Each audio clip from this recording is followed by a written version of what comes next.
A husband's clever move to save his marriage. Listen carefully. My wife and I had a small misunderstanding this morning before we left for work. We were both angry with each other. She could tell from my face that I was ready to give her the silent treatment. She was also mad and didn't care. She followed me out of the house and locked the doors. We don't have a car, so we usually take the bus to work together and sit next to each other. But today, I didn't want to sit near her, so I went to the back seat and she sat in the front next to a handsome police officer.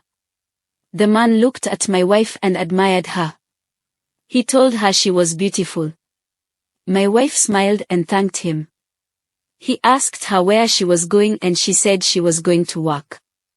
I was sitting behind them and listening to their conversation. He introduced himself as Wimba, a police officer who had just been transferred to Lusaka a month ago. He said he was on his way to his duty station. When the conductor asked for the fare, he offered to pay for my wife. He gave him 50 and winked at my wife. He continued to chat with her and said he would drop off soon at Menali. He said he was staying at Charleston Police Camp and asked her if she could visit him someday. He asked for her number. I couldn't take it anymore. I tapped my wife on her shoulder.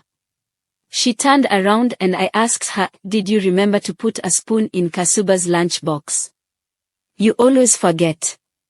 My wife was confused. She probably wondered who Kasuba was and why I was talking to her. I added, "Try to pick her up from school early today. I will be home late.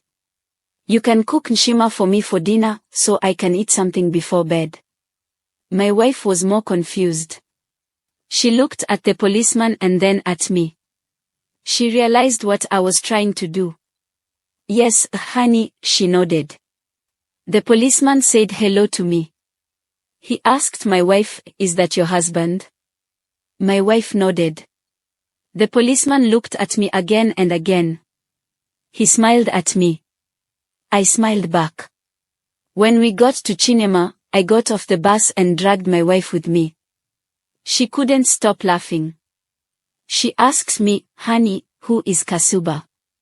I said, "Kasuba is our future daughter. Come on, let's go." My wife laughed. We took another bus and this time we sat together. I paid for her. Don't let your partner feel distant from you, emotionally or physically. Don't let the devil find a gap. He will take your place without your permission and build a home for himself in your marriage.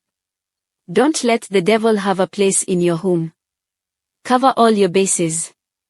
Make your presence felt. May God bless your marriage and your relationships. Kindly give us a follow and share to help a life.